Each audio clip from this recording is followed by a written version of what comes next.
Olá, sejam muito bem-vindos ao programa Capital Natural. Apesar de parecer de fácil compreensão, a expressão desenvolvimento local comporta uma série de princípios, conhecimentos e desafios que nem todo mundo compreende ao ouvi-la. Mais do que isso, muita gente à frente de grandes empresas, empreendimentos ou obras acha que o simples fato de estarem atuando em uma localidade já significa proporcionar desenvolvimento local ali, o que não poderia estar mais longe de ser verdade. Esta semana nós vamos debater um pouco como fazer e como não fazer o desenvolvimento local, aprofundando um pouco o assunto para discutir os seus desafios e conhecer alguns casos bastante interessantes, muitos deles que tiveram a participação dos nossos dois convidados, a Daniela Gomes Pinto, coordenadora do Programa de Desenvolvimento Local do Centro de Estudos em Sustentabilidade da Fundação Getúlio Vargas, e Roberto Vilela, especialista em planejamento participativo e microfinanças e diretor executivo da Taboa Fortalecimento Comunitário, organização de fomento econômico e socioambiental no litoral sul da Bahia. Bom, mas nós vamos começar com a pergunta mais básica de todas. O que é o desenvolvimento local? Deixo aos dois responderem. Você primeiro.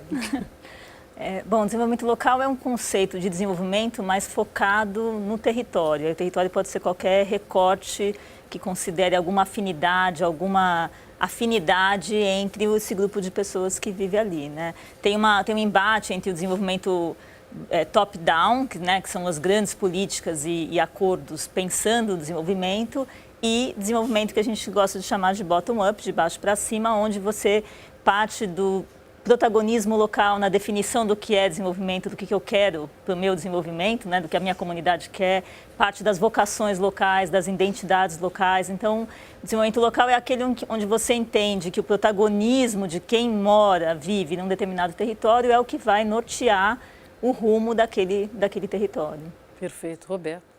Não, é isso, eu concordo plenamente. E para que a população local consiga participar, ser protagonista, né, tem uma série de condições que é possível fortalecer nessa comunidade, seja no âmbito econômico, ou seja no âmbito político, social, cultural.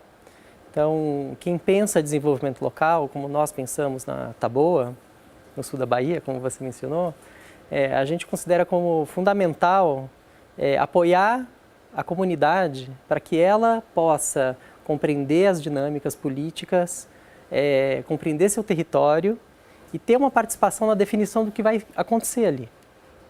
Então, por exemplo, quando uma grande obra ou uma ação, né, aparece, e se você tem uma comunidade forte, engajada, preparada para se proteger de potenciais prejuízos que aquela iniciativa possa trazer, você tem um território muito mais empoderado para cuidar de si próprio, né? Mas eu entendo que essa população não necessariamente esteja preparada para se autodesenvolver a partir de nada. Quer dizer, existem instituições, né, como você estava falando, pessoas, profissionais que trabalham especificamente com isso. Aí eu queria entender o que fazem esses profissionais e o que fazem essas instituições. Então, lá no Centro de Estudos em Sustentabilidade da FGV, a gente trabalha, nos últimos 10 anos, a gente pesquisou para entender o que acontece com o desenvolvimento local em localidades que recebem grandes obras. A gente foi investigar um pouco se os preceitos de desenvolvimento local, né, o protagonismo, a participação social, funcionam e sobrevivem à chegada de um poder econômico e político gigante, né, com uma velocidade absurda. E, de certa forma, a gente vê, ao longo de 10 anos, em diferentes experiências, a gente conheceu mineração no Pará, nos últimos 2 anos a gente esteve na hidrelétrica de Belo Monte, a gente esteve em Jirau, no Complexo do Rio Madeira, a gente vê que os erros são recorrentes, porque dá a entender que quando chega esse ator político e econômico, todo o capital existente naquele território, aí não só o capital, o dinheiro, mas o capital social, o capital humano, ele é devastado. Tem que se criar novas formas de se pensar como é que você sobrevive a essa chegada e como é que você tira as oportunidades dessa chegada, né? Muita gente que vive em espaços, por exemplo, na Amazônia, onde são a grande maioria das obras de infraestrutura, norte e nordeste especialmente, é preciso pensar em alternativas para você aproveitar oportunidades, porque inegavelmente chegam recursos financeiros que não estavam chegando naquela região, mas como é que você minimiza os impactos e tira efetivas oportunidades de legado para o território, né? Então, eu acredito que os profissionais que trabalham com isso, nas mais diversas áreas, a gente tem buscado alternativas para dar conta dessa transformação radical que as regiões que recebem um grande impacto de obras passam, né? Eu queria dar um pouco de exemplo, porque, por exemplo, vai passar o Rodoanel aqui. Ele passa, uma vez construído, quer dizer, ele vai causar trânsito, ele vai trazer pessoas para comer no restaurante, porque passa a ter funcionários que antes não existiam na região. Aí você tem um impacto ambiental, que é uma coisa, enfim, que mexe com tudo na região. Inclusive, você pode ter menos capacidade de pesca, pode afetar, enfim, uma série de fatores. Mas isso vai embora. E aí, como é que se faz a leitura do que é o desenvolvimento necessário para aquele momento? Ou é uma coisa que, para o momento de uma obra, é supérfluo, então precisa se atender à demanda daquele momento e tem que se sobreviver a partir dali? Ou tem momentos que não, você está implantando uma nova fábrica da marca tal naquele local que vai realmente mexer com a economia geral. São situações bem diferentes, né? Então, eu queria que vocês me dessem uma luz um pouco exatamente como é que funciona esse desenvolvimento. Vou te dar um exemplo do sul da Bahia, né? A gente está numa região que é uma região importante de Mata Atlântica. Né? Tem uma das maiores biodiversidades do mundo, estava exatamente ali entre Ilhéus e Itacaré. E é uma região de litoral muito bonita. E existe um projeto de implantar um porto, né? Então, assim, para alguns, a ideia do porto é a ideia do desenvolvimento. Mas a gente pode pensar também que existe um desenvolvimento alternativo ao porto, antes da obra chegar. Ou seja, primeiro tem uma série de questões ambientais envolvidas na chegada de uma obra desse tamanho. Então, o que é um modelo alternativo a uma grande obra? Para aquela região, é a indústria do cacau, que enfim, é uma região de cacau e chocolate, né? Que está se reerguendo aos poucos. É uma região de turismo. Então, a gente acredita no turismo de base comunitária, que é o turismo feito não com grandes empreendimentos, mas com empreendimentos de pessoas que moram ali, são nativos, né? E assim por diante, né? Então, a silvicultura, a economia da floresta, o que essa floresta pode trazer de economia e como as pessoas que moram lá podem usufruir dessa economia sem prejudicar a floresta. Então, acho que tem visões alternativas para começar, né? Antes da obra chegar, a gente pode até questionar, será que a grande obra, é o melhor desenvolvimento para aquele local? A gente acha que não. E a gente está tentando construir uma coisa alternativa. Agora, depois que ela chegou, é o que eu estava comentando, eu acho. Ou você tem uma sociedade capaz de contestar, de acionar o Ministério Público, de interagir com o departamento de uma empresa, por exemplo, para que ela atue de forma responsável. Então, para todas essas coisas, você precisa de uma comunidade fortalecida no seu ponto de vista de compreensão, né, da realidade e do poder que ela tem. É importante o papel de vocês nesse sentido, porque a sensação que eu tenho é que, às vezes, assim como um colonizador chega na Terra e fala, eu sei o que é bom para você, e, de repente, não é isso que a população precisa, não é só um bando de estrada, uma estrutura de infraestrutura exatamente, mas eu preciso de melhor questões de saúde, eu preciso de opções de aprendizado para poder desenvolver produções locais, enfim, seria mais nessa linha, né? E tem alguns mitos, né? Então, quer dizer, os próprios empreendedores que chegam, e aí tanto grandes obras, quanto empreendedores que têm a sua cadeia de valor envolvida com alguma localidade, eles também não querem ter uma relação de dependência com as regiões onde eles estão, né? E a comunidade também não quer, porque senão você só observa a tendência a ter momentos do que a gente chama de boom colapso, né? Chega um aquecimento econômico enorme, muito emprego, muitas coisas. Quando sai, né, seja a mineração, seja a hidrelétrica, quando sai um momento de pico das obras, de instalação, fica todo mundo sem nenhuma alternativa, né? Então, mesmo quando a gente tem casos onde vai ter um empreendimento, e a gente teve essa experiência em Jirau, no Complexo do Rio Madeira, na hidrelétrica de Jirau, havia uma perspectiva do empreendedor de deixar como um legado, eles tinham essa intenção, a gente quer melhorar o desenvolvimento para não ter tanta dependência da própria obra. Eles tinham um legado, pensavam num legado de um polo industrial para a região. E quando a gente foi lá, com uma série de pessoas conversar, né, com o poder público municipal, estadual, com as associações, com os movimentos sociais, fazia muito mais sentido pensar num modelo de desenvolvimento alternativo em que aquele grupo de pessoas aproveitasse as suas vocações locais, e lá tem uma vocação enorme para potencializar uso sustentável dos recursos naturais, então peixe, piscicultura, a própria produção de madeira, que na época a gente pensou, poxa, vamos fazer madeira certificada, vamos derrubar a ideia, esse histórico de Rondônia ser um estado que só tem muita exploração de madeira ilegal.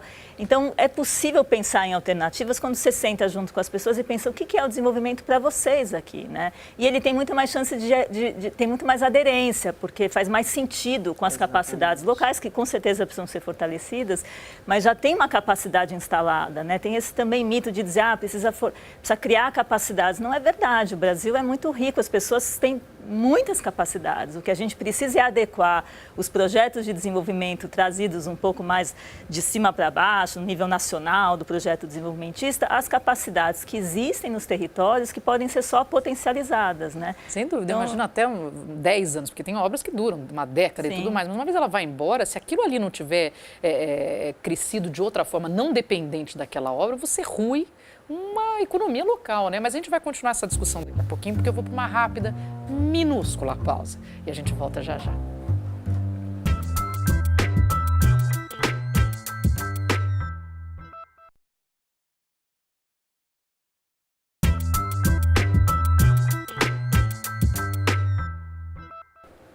Estamos de volta com o Capital Natural, que hoje debate desenvolvimento local com a Daniela Gomes Pinto, coordenadora de desenvolvimento local do GVSES da Fundação Getúlio Vargas, e com o Roberto Vilela, diretor executivo da Taboa Fortalecimento Comunitário. Bom, Daniela, eu já vou te perguntar sobre esse trabalho da FGV. Eu queria entender como é que funciona esse programa de desenvolvimento sustentável do Centro de Estudos em Sustentabilidade da GV.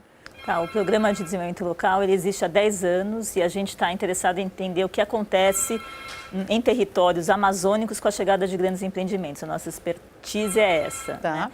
E aí a gente tem um mergulho profundo no que acontece nesses territórios. Então a gente ficou 5 anos numa mineração, numa região que recebeu uma mineração no interior do Pará, em Juruti, que recebia a mineração da Alcoa. Depois a gente ficou 2 anos em Jirau, no Rio Madeira, e mais recentemente em Belo Monte. A gente ficou 2 anos, e aí com equipe residente, a gente fica com pesquisadores morando, um pouco entendendo como é que a salsicha é feita na vida real, no dia a dia, como é que chega o empreendimento, que tipo de investimentos chegam, como é que eles se transformam efetivamente em desenvolvimento da região ou se não se transformam, né, como isso acontece. E também o diálogo entre as obrigações legais, porque quando tem uma grande obra tem uma série de obrigações relacionadas ao licenciamento ambiental, né, as condicionantes do licenciamento ambiental, e como é que essas condicionantes acabam ou não contribuindo para o desenvolvimento territorial. Então, assim, de forma geral, a gente faz mergulhos profundos em regiões impactadas por grandes obras, e agora, nos últimos 2 anos, a gente tem tirado algumas diretrizes. É um projeto em conjunto com o IFC, que é o braço privado do Banco Mundial, de entender quais são as diretrizes gerais para a chegada de uma obra. Então, a gente entende que a chegada de uma obra tem que estar contextualizada no planejamento territorial, não pode ser a obra o vetor principal do desenvolvimento, ela tem que estar dentro de uma ideia mais ampla do planejamento daquela região, tem que ter recursos financeiros e humanos para dar conta de atuar numa agenda de desenvolvimento local, e tem que ter capacidades. E a gente faz um estudo profundo também sobre os grupos, do que a gente chama de grupos vulnerabilizados por grandes obras, que são as comunidades tradicionais, os povos indígenas, quilombolas e também crianças, adolescentes e mulheres. Eu tenho 15 perguntas na sequência. Pois é. Eu quero saber de onde vem o dinheiro, mas aí você falou do Banco Mundial, ok, é uma parceria, mas vamos à pergunta seguinte mais forte, que é o que vocês encontraram? Tem pontos positivos ou quais são as principais dificuldades? Acho que a principal dificuldade é como é que a gente prepara os territórios antes da chegada de uma grande obra. Em muitos casos, por exemplo, no setor elétrico, é tudo muito rápido, né? Você tem o leilão, quando você sabe que está aprovada aquela obra para chegar lá, em 6 meses, aí tem uma pressão do próprio empreendedor para já sair produzindo energia, tem uma pressão dos acionistas. Então, o tempo de chegada de uma obra não dá conta com o tempo de preparação do território. Então, a gente vem discutindo muito como é que a gente antecipa esse tempo. Tanto do ponto de vista de preparar as pessoas que estão lá, como do ponto de vista de preparar uma estratégia de saída, né? Como é que a gente pensa no futuro daquele território, e a gente vem discutindo muito isso. Não tem respostas fáceis, prontas, mas a gente acredita muito nos processos. processos. Então, de colocar todo mundo na mesa, então vamos sentar empreendedores, os grupos afetados, vamos sentar com o poder público nas suas 3 esferas e pensar juntos como é que a gente acha alternativas para preparar melhor esses territórios antes da chegada da obra. Agora, quero eu cobrar alguém, a empresa que vai montar a hidrelétrica no local, que é responsável por todas essas alterações que devem ser feitas e o apoio de desenvolvimento local, ou é o governo, ou são os dois grupos? A gente acredita muito nesse conceito da governança do território impactado por uma obra. Quer dizer, tem um papel enorme, importantíssimo do Estado, que não pode ser substituído pelo empreendedor, nem deve, né? Porque o mandato do Estado é interesse da sociedade, enquanto que o mandato do empreendedor é outro. Mas é preciso uma grande articulação, o empreendedor tem um papel relevante, sim, desde cumprir a legislação ambiental, que inclui, inclusive, condicionantes sociais, muitos dos licenciamentos ambientais de grandes obras têm muitas condicionantes sociais, até a própria sociedade civil tendo um papel mais protagonista na decisão. Então, o que a gente defende é criar arranjos de governança, com espaços de governança, tomando decisões mesmo deliberativas de como é que vai se conduzir o processo de desenvolvimento naquela região. É um aprendizado. A gente tem um exemplo muito interessante em Belo Monte, onde foi se constituir um comitê gestor para implementar um plano de desenvolvimento regional sustentável do Xingu. Com essa ideia, tem recursos financeiros para a implementação desse plano, tem um comitê gestor tripartite, onde participa governos nas 3 esferas, sociedade civil e empreendedores. Agora, é um grande aprendizado, eles estão há vários anos com isso, tem uma série de críticas, obviamente, tem uma série de avaliações, mas existem inovações aparecendo na tentativa de organizar melhor esse planejamento. E tem que ser um planejamento que a gente chama de multiator, tem que estar todo mundo decidindo alinhado juntos, cada um com o seu papel e com a sua responsabilidade, mas todo mundo decidindo junto. Parece um pouco utópico, mas é o que a gente acha que é o caminho para se conseguir amenizar um pouco os impactos de uma obra. O Roberto, você ia falar alguma coisa? Bom, essa questão do tempo ela é muito preocupante, né? Porque uma das coisas que eu participei um pouco do estudo de Giral, né? E os municípios que recebem do entorno de uma grande obra, eles não estão preparados em termos de infraestrutura básica, de saúde, de educação, todo o equipamento básico municipal. Então, uma grande obra deveria ser precedida de um investimento robusto em infraestrutura, de serviços públicos, né? Então, eu acho que seria muito importante pensar nesse antes, né? Porque depois que chegaram 30 mil famílias, 20 mil famílias, e aí deve ser um caos inicial isso, então, né? Absolutamente. Demandaria uma coisa cuidadosa, seria investimentos substantivos antes, especialmente preparando, ou pelo menos preparando a capacidade de atendimento dos serviços básicos mesmo. Você tem uma experiência no sul da Bahia, eu queria que você contasse um pouquinho do que tem sido feito lá e até vendo se por acaso isso aconteceu por lá. A gente não teve uma grande obra lá, então nossa experiência tem sido, nós somos uma fundação comunitária, né, uma associação sem fins lucrativos, com o objetivo de fomentar o desenvolvimento econômico e o socioambiental. Então a gente atua nessas 2 frentes de trabalho com diferentes programas. Nosso nascimento, ele surgiu de um debate do território, de atores do território que tiveram envolvidos também na questão de avaliar se esse porto que quer chegar lá seria a melhor alternativa de desenvolvimento para a região ou não. E a população, essas organizações que já atuavam ali, disseram assim, a gente precisava de um fundo de fomento aqui. Porque tem uma série de iniciativas que poderiam se desenvolver e empregar e gerar desenvolvimento de culturas que já existem lá, de identidade do território, sejam elas culturais ou econômicas. Então, assim, a gente surgiu por uma iniciativa do Instituto Arapiaú, que é uma ONG, sede em São Paulo, mas que atua nacionalmente, e com recursos do Banco Mundial via o Fumbio. Então, esses foram nossos financiadores iniciais, depois se agregaram outras pessoas físicas que decidiram aportar no projeto. Então, o que a gente tem feito? Faz 2 anos e meio que a gente está atuando. A gente tem trabalhado em desenvolver negócios com um viés de sustentabilidade, ou seja, o que é um negócio sustentável dentro de um território de Mata Atlântica, né? Que culturas, né, que indústrias podem se estabelecer ali que se beneficiam e sem causar um problema ambiental. Então, por exemplo, o turismo é uma dessas possibilidades, o turismo sustentável, né? Ou o de base comunitária. Então, a gente tem apoiado uma série de empreendedores, pequenos negócios mesmo, com crédito, com incubação, com assessoria e consultoria. Então, é uma gama de serviços para apoiar empreendimentos que tenham um caráter sustentável. Mas é isso que você estava falando, quer dizer, antecedendo até uma obra que pode vir a ser feita no futuro, mas aí você já passa a ter uma estrutura mais preparada, uma Perfeito. Exatamente. Que interessante. E como é uma região muito bonita, a gente está sediado numa vila chamada Serra Grande, também é uma forma da gente conseguir desenvolver o turismo não por grandes marcas de hotéis, né? Mas por pequenos empreendimentos que vão melhorando sua qualidade e podendo atrair um público também que traz recursos para a região. Então esse é um lado econômico, né? Do lado socioambiental, a gente trabalha fortalecendo associações de pescadores, de agricultores, associações de bairro, associações de mulheres que querem se empoderar.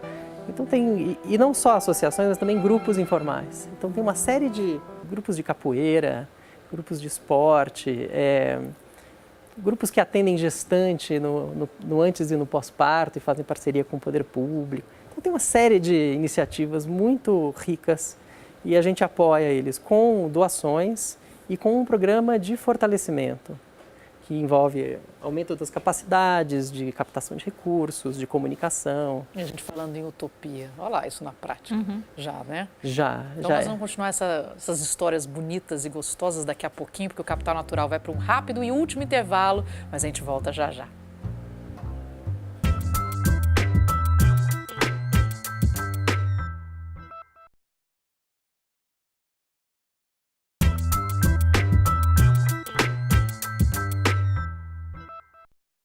Estamos de volta com o Capital Natural, que hoje debate desenvolvimento local com Daniela Gomes Pinto, coordenadora de desenvolvimento local do GVSES da Fundação Getúlio Vargas, e com Roberto Vilela, diretor executivo da Taboa Fortalecimento Comunitário. Roberto, tomando continuidade no bloco anterior, você estava falando desses pontos de atuação direto com a comunidade e que a gente já estava dizendo que era importante anteceder todas essas obras. Queria que você falasse um pouco disso, quer dizer, do olhar de uma pessoa que vive nessa região, como que isso é transformador? Sim. Bom, então, para começar, a gente acredita tanto nisso que a gente decidiu fazer a nossa governança também composta por membros da comunidade. Olha que ótimo. Então, a comunidade participa das decisões estratégicas da organização sobre que programas que a gente vai criar e que projetos a gente vai financiar. Então, tem um envolvimento direto da comunidade nas decisões, né? E assim, a gente já financiou 52 projetos, são projetos pequenos, mas já com resultados diversos, né? Então, posso citar alguns, né? Por favor. A gente apoia um projeto, por exemplo, de reciclagem de lixo, né? Então, tem um projeto muito bonito lá chamado Riqueza do Lixo, que é liderado por um catador, mas que, junto com uma série de organizações que o apoiaram, criaram uma série de pontos de recolhimento mesmo, espalhados pela vila inteira, que são costurados por costureiros da região, e ele apoia o município até, né, conseguindo reciclar boa parte do lixo daquela comunidade. Então, uma solução local. A gente ainda espera fortalecer os laços com o poder público para que ela se potencialize ainda mais, né? Mas com resultados já bem concretos, né? Teve uma parceria com o posto de saúde, por exemplo, para atendimento das gestantes. Então, tem um grupo de parteiras e doulas querendo apoiar o posto de saúde. Tem parceria com a escola para fortalecer o estudante na sua percepção das suas capacidades e dele entender o salto que ele quer dar, para onde ele quer ir. Então, os projetos são bastante diversos, mas são bem concretos, né? São com a população direta e tem um projeto de proteção de nascentes feito por agricultores que estão percebendo a importância de cuidar da água naquela região, que passou por uma seca 2 anos atrás. Então, eles propuseram um projeto de cercar nascentes e cuidar dessas nascentes. Não é dar o peixe, né? Não é dar o peixe. É o tal do ensinar a pescar. É. E há uma receptividade grande por parte da comunidade ou, em certos momentos, os desafios também são grandes? Não, muito grande, porque quando a gente faz né, a gente traz para dentro as divergências, né? Então, desse jeito, a gente vai fazendo e dialogando e por dentro mesmo da própria organização, né? E com muita transparência, né? A gente valoriza muito a transparência, a simplicidade. Então, a gente tenta criar processos mais simples possíveis. A inclusão. Então, como, por exemplo, a gente cria um edital, chamadas, né, de projetos, que uma pessoa analfabeta possa participar. Então, a gente tem, por exemplo, uma apresentação oral do projeto. Tá. Então, a gente ajuda a pessoa a escrever o projeto para a comissão ler, mas depois ela tem a liberdade de vir e apresentar oralmente esse projeto. Então, são uma série de cuidados que fazem com que a comunidade se aproxime e se sinta parte da iniciativa. Nossa, isso empodera as pessoas. Eu acho que isso tem um efeito a longo prazo, mesmo se vocês saírem de lá. Exatamente, eu espero que sim. Mas calma, né? Não precisa pensar em sair, não. Vamos continuar Tem mais fazendo. 2 iniciativas muito bacanas. Tem uma Escola da Madeira lá. São marceneiros que ensinam jovens na marcenaria. Tem uma escola de gastronomia que faz a mesma coisa. Tem um projeto chamado Mães Solidárias, que também apoia pessoas que queiram aprender a cozinhar e que possam usar uma cozinha comunitária para poder oferecer seus serviços. Tem muita coisa boa acontecendo por lá. Que bom.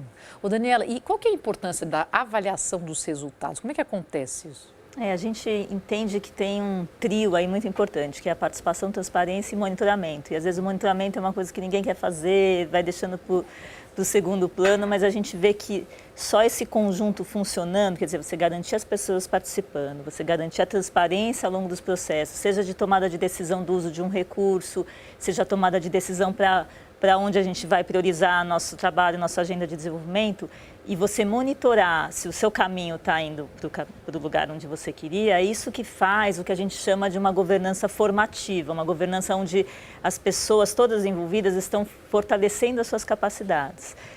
Então tem que andar muito junto isso. A gente tem experiências muito recentes de monitorar as ações que aconteceram em Belo Monte para ver do ponto de vista da efetividade do território. Isso aconteceu. Então um exemplo muito interessante em Belo Monte é a construção de escolas. O empreendedor teve que construir escolas, entendendo que havia um grande afluxo populacional por conta da hidrelétrica de Belo Monte. Ele construiu 19 escolas num único município da região. Quando a gente foi ver, das 19 escolas construídas à época, 11 estavam fechadas. Ou porque foram construídas num lugar que não tinha aluno, ou porque mudou-se a gestão e aí se transformou em polos educacionais, não tinha mais escola. Então, o que isso nos mostra? Primeiro que você tem que monitorar para dizer, bom, alguma coisa deu errada nesse processo, o recurso foi investido, não foi aproveitado. E depois você tem que dizer, bom, como é que eu posso melhor aproveitar? Como é que eu busco maior eficiência e efetividade? As pessoas participando. A gente vai construir escola, então vamos decidir juntos aonde. Então, essa avaliação dos resultados, né, de investimentos, seja no âmbito do licenciamento ambiental, seja no âmbito de ações voluntárias para o desenvolvimento da região, elas são fundamentais para você ir corrigindo os caminhos, fazendo novos pactos e dizendo, bom, gente, agora a gente quer mudar aqui, a gente não quer mais trabalhar com madeira, a gente tem aqui uma grande oportunidade, ou então a gente está excluindo os jovens, precisa incluir os jovens. O monitoramento faz com que você vai atualizando o seu planejamento, né? É uma coisa antiga de se falar, mas a gente conhece pouco como fazer, seja no plano nacional como no plano local, né? O monitoramento contínuo e a discussão um replanejamento a partir dos resultados do seu monitoramento. Então, a gente entende que é super importante. Agora, tudo isso para ocorrer tem que ter um planejamento a longo prazo. Seja para começar antes, que tem que dar tempo de ser construído, porque não é uma coisa do dia para o outro, nada, né? Perfeito. Tem que ser a pressa aí é impossível. Não traz bons resultados. Agora, o Roberto estava falando né, até do envolvimento com algumas das ações implantadas ali no sul da Bahia. Você quer citar alguns momentos marcantes para você também? A gente tem momentos marcantes em Belo Monte. A gente desenvolveu uma metodologia que é bastante experimental e inovadora de cumprimento de condicionantes voltada à efetividade. Todo mundo falava para a gente, todo mundo falava, não, mas não tem nada a ver, uma coisa é o licenciamento ambiental, outra coisa é o desenvolvimento territorial, mas não é verdade. Você tem na chegada de um empreendimento que construir saneamento, escola, hospital, então faz sentido aqui, ou em São Paulo, em Brasília, a gente falar que não tem nada a ver, mas quando você mora na região, tanto faz de onde vem, está vindo uma escola, está vindo um hospital, eu preciso me preparar. Então, essa metodologia ajuda muito, a gente entende, o setor empresarial e o poder público de construir melhor como é que você acompanha para onde está indo os seus investimentos. Então, isso a gente gosta muito, discutiu muito isso em Belo Monte, vai continuar discutindo, mas é uma coisa que a gente acha que é por aí que a gente chega a algum caminho de maior eficiência e efetividade nos investimentos, tanto para realmente transformar o que está acontecendo lá em desenvolvimento, como também para minimizar riscos dos próprios investimentos de empreendedores, né? Teve algum caso específico assim que vocês queiram citar que marcou, porque vocês achavam que o resultado não seria tão legal quanto foi, tão simpático, tão grande, só para a gente ir encerrando? Eu queria falar de uma iniciativa que a gente está participando, de olhar para o futuro, de olhar exatamente nessa perspectiva de que a gente tem que olhar ao longo prazo. A gente tem uma série de ONGs e atores trabalhando lá naquela região. Então nós criamos uma aliança de organizações, são 11 organizações, que já tem uma tradição de trabalhar naquele lugar. E a gente decidiu fazer um planejamento coletivo, pensando nossas sinergias. E eu acredito que isso vai ter um impacto importante na região. Tanto pelo que fortalece as cooperações, né? Então, como para dialogar com o poder público, com pessoas que queiram investir naquele projeto de desenvolvimento. Então, a gente está trabalhando no dia a dia, mas com esse cuidado de coletivamente pensar um plano para o futuro, né? Daniela? Eu queria mais fazer um convite. A gente acha, assim, a história pode ser triste às vezes, mas a gente percebe que tem um movimento muito grande de interesses em muitos atores diferentes de melhorar as práticas, da gente evoluir do ponto de vista do desenvolvimento que a gente quer para o país e para as regiões mais delicadas socioambientalmente. Então, a gente está, no dia 29 de março, a gente vai lançar o resultado de um projeto de 1 ano e meio, que é a construção de diretrizes para grandes obras na Amazônia. Tá. E a gente conseguiu reunir 130 instituições, poder público, sociedade civil, empresas, numa tentativa de entender os conflitos existem, as visões de mundo são diferentes, mas há pontos de convergência, há algumas visões que são possíveis serem visões comuns daquele grupo, da gente transformar territórios impactados por grandes obras em territórios melhores, né, do ponto de vista do desenvolvimento sustentável. Então, a gente ficou muito feliz de ter conseguido reunir esse grupo de atores tão diferentes, mas com realmente um propósito de avançar nas práticas, tanto das políticas públicas quanto das práticas empresariais, vamos fazer alguma coisa diferente, não vamos evitar de repetir os erros. Então, a gente está animado e a gente lança agora as diretrizes. Bom, e quem, por exemplo, vai assistir isso daqui a 3 meses no YouTube, acha como? Acha no site do GVSES, gvses.com.br, tem todas as informações sobre todas as diretrizes, são documentos extensos, é um compilado de informações para serem usadas não só a Amazônia, também para outras áreas do Brasil, que ainda que não tenham as especificidades da Amazônia, mas tem características muito comuns, carências históricas, ausência de capacidades institucionais instaladas. Então, a gente entende que é uma contribuição para o país como um todo. Nossa, feliz estou eu de aprender tanto com vocês e descobrir mais ações gostosas, positivas e super importantes para o nosso desenvolvimento como um todo. O programa Capital Natural vai ficando por aqui, mas eu agradeço muito a presença dos nossos 2 convidados, a Daniela Gomes Pinto, coordenadora do Programa de Desenvolvimento Local do Centro de Estudos em Sustentabilidade da Fundação Getúlio Vargas, e o Roberto Vilela, especialista em planejamento participativo e microfinanças e diretor executivo da Taboa Fortalecimento Comunitário, organização de fomento econômico e socioambiental no litoral sul da Bahia. Eu peço agora que você acesse a nossa página no Facebook e faça parte da nossa rede. Eu sou a Marina Machado, fique com a gente.